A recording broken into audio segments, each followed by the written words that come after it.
If there's one thing that I'm actually getting a little bit tired of seeing, and granted, this only comes from certain creators, it's the idea that, more specifically with Halo Infinite, we should just forget about it, move on, and wait for the next, actually hope for the next Halo game to be released. All these stories of the next Halo game, things to come out, seeing news about developments on Infinite slowing down or stopping altogether. I don't like that idea. And it's mainly because I feel like it creates this, and granted, it depends on the state of the studios and whoever's making the game, but it creates this snowball effect that each and every game can and will actually get stuck in this cyclic cycle of development, disappointment, somewhat fixing, throw it away, work on the next one. Whether that involves, new developers coming in for short contracts on a game, or, actual long-standing studios that are working long-term on stuff. I don't like this idea that games can so easily now just be thrown in the bin and replaced, and hopefully that'll fix things. I feel like that's also the aspect of Call of Duty that has been one of the biggest problem points of such a long time, is so many come out, so many are in production that, does anybody really have time to focus on something? Now, granted, I don't want it to be like, what is the name of it? I'm blanking on the name.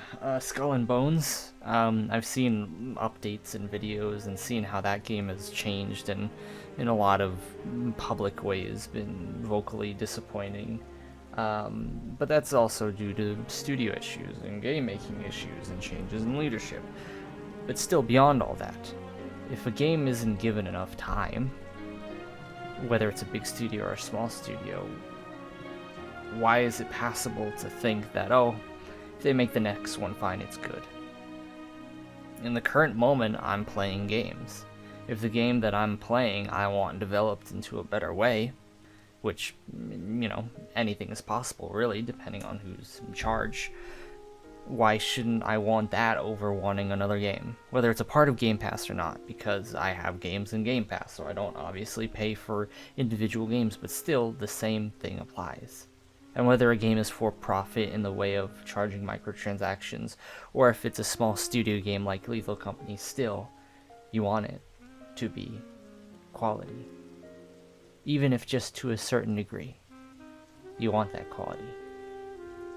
I just worry about this cycle expanding into more AAA titles, sequels, prequels, whatever, to a worse and worse extent.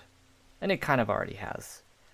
So I guess the question is, what new items, what new games and titles and stories can come out to rival these?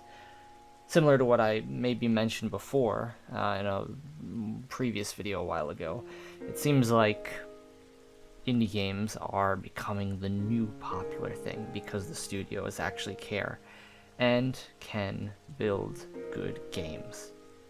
But then you also have games like Kerbal Space Program 2, plagued with issues, and who knows when updates will come, if at all, or if it'll be shut down completely. We don't want that. We just want good games.